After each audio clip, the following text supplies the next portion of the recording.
मधुबन के बाबा, मधुबन के बाबा मुरली वाले, आपका क्या कहना, आपका क्या कहना।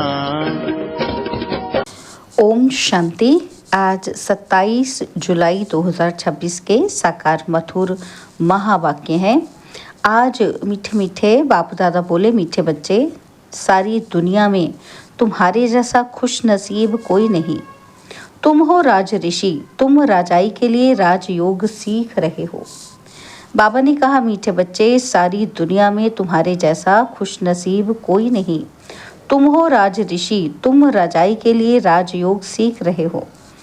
बाबा ने आज प्रश्न पूछा है कि निराकार बाप में कौन से संस्कार हैं जो संगम पर तुम बच्चे भी धारण करते हो। उत्तर में बाबा ने कहा, निराकार बाप में ज्ञान के संस्कार हैं। वह तुम्हें ज्ञान सुनाकर पतित से पावन बना देते हैं, इसलिए उन्हें ज्ञान का सागर पतित पावन कहा जाता है। तुम बच्चे भी अभी वो संस्कार धारण करते हो। तुम नशे से कहते हो कि हमें भगवान पढ़ाते हैं, हम उनसे सुनकर सुनाते हैं। मुरली का गीत है, आखिर वो दिन आया आज। ओम शांति। मीठे मीठे रूहानी बच्चों ने ये गीत सुना। ये महिमा किसकी है? एक बाप की। शिवाय नमः। ऊंच ते ऊंच भगवान है ना। बच्चे जानते हैं वह हमारा बाप है। ऐसे नहीं कि हम सभी बाप हैं। गाया भी जाता है, सारी दुनिया ब्रदरहुड है।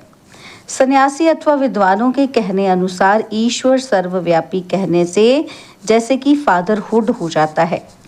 ब्रदर होने से बाप तो सिद्ध होता है जिससे वर्षा मिलना है। फादरहुड है तो फिर वर्षे की बात ही नहीं।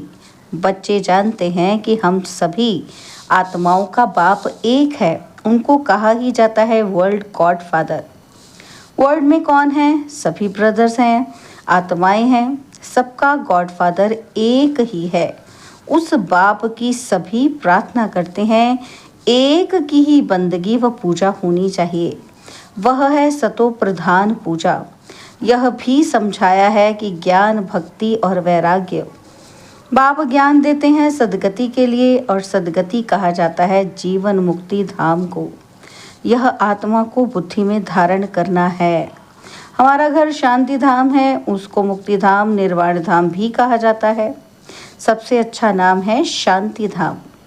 यहाँ तो ऑर्गन्स होने के कारण आत्मा टॉकी में रहती है, बोलना पड़ता है। सूक्ष्म वतन में है मूवी, इशारे में बात होती है, आवाज़ नहीं होती।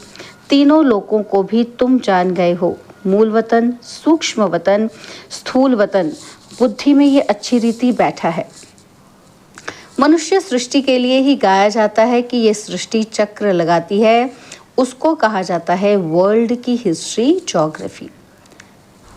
मनुष्य ही तो उसको जानेंगे ना। वर्ल्ड की हिस्ट्री ज्योग्राफी सुनाते हैं। ऊंच ते ऊंच बाप है। वर्ल्ड की हिस्ट्री ज्योग्राफी कैसे रिपीट होती है वही जानते हैं। इस चक्र को जानने से ही तुम चक्रवर्ती राजा बने हो। गाते भी हैं, देवताएं संपूर्ण निर्विकारी हैं। लक्ष्मी नारायण के चित्र है ना, तो वह संपूर्ण निर्विकारी और अपने को कहते हैं संपूर्ण विकारी। सतयुग में है संपूर्ण निर्विकारी अथवा संपूर्ण पावन, और कलयुग में है संपूर्ण विकारी, संपूर्ण पतित। भारत की ही बात है। यह बाप ही आकर बुद्धि में बिठाते हैं और कोई नहीं जानते हैं। उन्होंने तो सतयुग को लंबा समय दे दिया है। समझते हैं लाखों वर्ष पहले सतयुग था, तो किसी की बुद्धि में ये बात आती ही नहीं है। अब बच्चे जानते हैं कि हम अभी संपूर्ण विकारी से संपूर्ण निर्विकारी बन रहे हैं। संपूर्ण पतित से संपूर्ण पावन बनना है। बाप समझाते हैं आत्मा में ही खाद पड़ी हुई है। गोल्डन एज से अब आयरन एज बन गई है। यह आत्मा की भेंट की जाती है। ये अच्छी रीति समझना है। तुम बच्चे बहुत खुश नसीब हो। तुम्हारे जैसा खुश नसीब और कोई नहीं। अभी तुम राजयोग में बैठे हो। तुम राज ऋषि हो। राजाई के लिए कभी कोई पढ़ाई होती है क्या? बैरिस्टर बनाएंगे, परंतु विश्व का महाराजा कौन बनाएगा? बाप के सिवाय कोई बना न सके। यहाँ महाराजा तो कोई है ही नहीं, सत्य के लिए तो जरूर चाहिए, किसी को जरूर आना पड़े। बाप कहते हैं मैं आता हूँ तब जब भक्ति पूरी होती है। अब भक्ति पूरी हुई और कोई बात उसमें उठा ही नहीं सकते। हमको बाप बैठ पढ़ाते हैं, ये नशा होना चाहिए। हम आत्माओं को निराकार बाप परमपिता परमात्मा शिव पढ़ाते हैं। शिव को तो कोई जानते ही नहीं। अब तुम बच्चे जानते हो, बाबा फिर से स्वर्ग की राजाई स्थापन कर रहे हैं। हम उनको महाराजन श्री नारायण और महारानी श्री लक्ष्मी कहते हैं। भक्ति मार्ग में सत्यनारायण की कथा सुनाते हैं, अमर कथा और तीजरी की कथा। बाप तीसरा नेत्र भी देते हैं, नर से नारायण बनने की कथा सुनाई जाती है। वही बातें जो पास्ट हो जाती हैं वह फिर भक्ति मार्ग में काम आती हैं। अभी तुम बच्चे समझते हो बाबा हमको स्वर्ग का मालिक बनाते हैं, हम हकदार हैं। भगवान तो स्वर्ग का रचयिता है ना। हम भगवान की संतान हैं तो हम स्वर्ग में क्यों नहीं हैं? कलयुग में क्यों पड़े हैं? परमपिता परमात्मा तो नई दुनिया रचते हैं, पुरानी दुनिया थोड़ी भगवान रचते हैं। पहले नई दुनिया बनाते हैं, उसके बाद फिर पुरानी को तोड़ेंगे। तुम जानते हो कि हम सत्युग के लिए राज्य ले रहे हैं। सत्युग में कौन होंगे? इन लक्ष्मी नारायण की डिनाइस्टी होगी, और भी तो राजाएं होंगे ना, जिसकी निशानी है विजयमाला। बच्चे जानते हैं कि अभी हम विजयमाला में पिरोने के लिए पुरुषार्थ कर रहे हैं। दुनिया में माला का अर्थ कोई नहीं जानते कि ये क्यों पूजी जाती है। ऊपर में फूल कौन है? माला को फेरते फेरते फिर फूल को नमस्ते करते हैं, फिर माला फेरेंगे। माला बैठ सिमरते हैं कि कहीं बाहर ख्यालात ना जाए। अंदर राम राम की धुन लगाते हैं, जैसे बाजा बजता है। बहुत प्रैक्टिस करते हैं। ये सब है भक्ति मार्ग की बातें। हाँ, बहुत भक्ति करने वाले सिर्फ कोई विकर्म नहीं करेंगे, बहुत भक्ति करने वालों के लिए समझेंगे कि ये सत्यवादी होगा। मंदिर में माला रखी होगी, माला फेरते मुख से राम राम कहते रहेंगे। बहुत लोग समझते हैं कि भक्ति में पाप नहीं होता, कहते हैं नौदा भक्ति से मनुष्य मुक्त हो जाते हैं, परंतु होता कुछ भी नहीं। ये एक नाटक है। इसमें सतो प्रधान सतो रजो तमो में सबको आना ही है, वापिस एक को भी नहीं जाना है। जैसे ऊपर में जगह खाली हो जाती है, वैसे यहाँ भी बहुत जगह खाली हो जाएगी। दिल्ली के आसपास मीठी नदियों पर राजधानी होती है, समुद्र की तरफ नहीं होती है। ये बॉम्बे आदि होंगे ही नहीं। वह तो पहले मच्छी मयानी थी, मच्छी फंसाने वाले वहाँ रहते थे। अभी तो समुद्र को कितना सुखाया है, फिर भी मच्छी मयानी होगी। सत्युग में तो बॉम्बे होती ही नहीं, वहाँ कोई पहाड़ियाँ आदि भी नहीं होती, कहीं जाने की दरकार ही नहीं होती। यहाँ मनुष्य थकते हैं तो जाते हैं रेस्ट लेने, और सत्युग में थकने करने की कोई प्रकार की तकलीफ नहीं होती। तुम स्वर्गवासी बन जाते हो, रिंचक भी तकलीफ नहीं होती। तो अब बच्चों को बाप की श्रीमत पर चलना है। बाप कहते हैं मीठे लाडले बच्चों, शरीर निर्वाह अर्थ धंधा आदि तो करना है। स्कूल में स्टूडेंट पढ़कर फिर घर में जाकर पढ़ते हैं, घर का कामकाज भी करते हैं। ये भी ऐसे ही है। इस पढ़ाई में तो तुमको कोई तकलीफ ही नहीं है। उस पढ़ाई में कितनी सब्जेक्ट होती है, यहाँ तो एक पढ़ाई और एक ही पॉइंट है, मन मना भव। इससे तुम्हारे पाप नाश होंगे। भगवानुवाच है ना। वो समझते हैं गीता भगवान ने द्वापर में सुनाई, परंतु द्वापर में सुनाकर क्या करेंगे? श्री कृष्ण के चित्र में लिखत बहुत अच्छी है, ये लड़ाई तो एक निमित्त है। सब मरेंगे तभी तो वापस मुक्ति जीवन मुक्ति में जाएंगे। सो भी सिर्फ लड़ाई में थोड़े ही मरेंगे। अनेक प्रकार की कैलेमिटीज होंगी। बच्चों को कोई दुख नहीं होना चाहिए। मनुष्य का हार्ट फेल होता है तो उसमें कोई दुख नहीं होता। मौत हो तो ऐसा, बैठे बैठे हार्ट फेल हुआ और खलास। जब तक डॉक्टर आए आत्मा निकल जाती है। अब तो सबका मौत होना है। पिछाड़ी में ना हॉस्पिटल ना डॉक्टर रहेंगे, ना क्रिया कर्म करने वाले रहेंगे, कुछ भी नहीं होगा। सबके प्राण तन से निकलेंगे। मूसलधार बरसात पड़ेगी, मौत में कोई देर थोड़ी लगेगी। कोशिश कर रहे हैं कि ऐसे बॉम्ब्स बनाए जो मनुष्य फट से मर जाए। ऐसे ऐसे बॉम्ब्स बनाते रहते हैं, बॉम्ब्स की इम्प्रूवमेंट करते रहते हैं। यह ड्रामा में नूंद है, ड्रामा में बना बनाया खेल है। कल्प कल्प विनाश होता है। सत्युग में तुमको यह ज्ञान रहेगा ही नहीं। बाप को ही आकर ज्ञान देना है। स्थापना हो गई, फिर ज्ञान की बात ही नहीं रहती।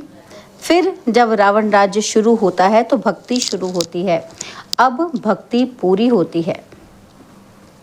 अब तुमको योग बल से पावन बनना है। पावन बनने से ही सुख धाम शांति धाम में जा सकते हैं। चार्ट रखना पड़े। ये तो समझ गए हो कि हमको बाप को याद कर तमो प्रधान से सतो प्रधान यहाँ बनना है। ऐसे कोई शास्त्र आदि में लिखा हुआ नहीं है।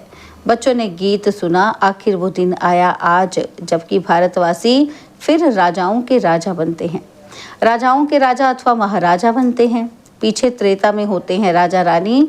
फिर जो पूज्य महाराजा महारानी थे वह द्वापर में वाम मार्ग में आकर पुजारी बन जाते हैं। आपे ही पूज्य, आपे ही पुजारी हो जाते हैं। बाप कहते हैं मैं पुजारी नहीं बनता हूँ। देवताएं पूज्य होते हैं, मैं नहीं बनता, ना ही पुजारी बनता हूँ। भारतवासी देवी देवताओं के ही मंदिर बनाकर उनका पूजन करते हैं। लक्ष्मी नारायण जो पहले पूज्य थे, फिर भक्ति मार्ग में वही शिव बाबा के पुजारी बनते हैं। जिस शिव बाबा ने महाराजा महारानी बनाया, उनके फिर मंदिर बनाकर पूजा करते हैं। विकारी भी कोई फट से नहीं बनते हैं, आहिस्ते आहिस्ते बनते हैं। निशानी भी देवताओं की वाम मार्ग में दिखाते हैं। जो पूज्य लक्ष्मी नारायण थे वही फिर पुजारी बन जाते हैं। पहले पहले शिव का मंदिर बनाते हैं। उस समय तो हीरो को कट कराए लिंग बनाते हैं पूजा के लिए।